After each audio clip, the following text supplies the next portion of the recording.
there are so many different elements of leadership and leading yourself, right? Leading your opportunities. And then, and not to mention the typically most of us end up in spots and jobs where we're a leader or a manager in some form or another, formally or informally at the organizations that we're at. And there's a level of expectation coming out as a veteran that we are going to assume some leadership role, that we're going to bring some level of leadership.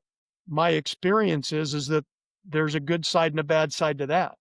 Depending on the organization that you go to, the expectation of your leadership may be negative. You know, they have some generalized view of this hardcore Marine Corps colonel who's going to come in and act a particular way. And sometimes that's the case and sometimes that's not. The good side is that they are going to expect you to lead, but that's where that lead yourself comes in, because you really have to. I had to check myself at the door and say, these folks aren't used to me.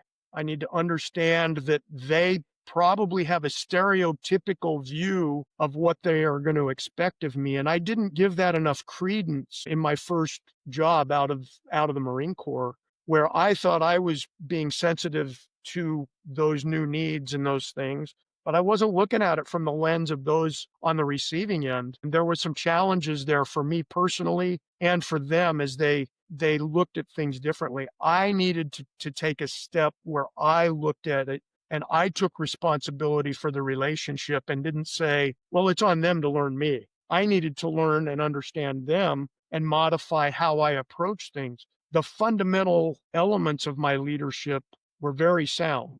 It was more in how I deliver that leadership, how I interact with other people, my expectations. I do think too that as a military member and then becoming a veteran, we have to be very careful that we're not contemptuous of those who haven't served in a way that negatively influences our ability to lead and manage those in our civilian community in our role. I didn't really feel that myself, but I do see that a lot.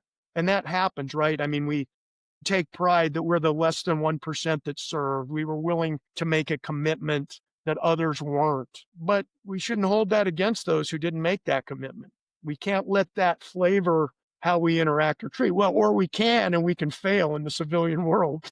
I mean, so I think that's really something that I really caution folks with. And from the lead yourself standpoint, I think folks need to understand that it is a transition. It's a challenge, and it's not easy. And if you don't pursue good mentors, and if you don't interact with folks who've been there and done it and pursue some support from them and give yourself some grace that you're going to have some challenges, try to figure it out yourself. It's a tough business to try to figure out yourself.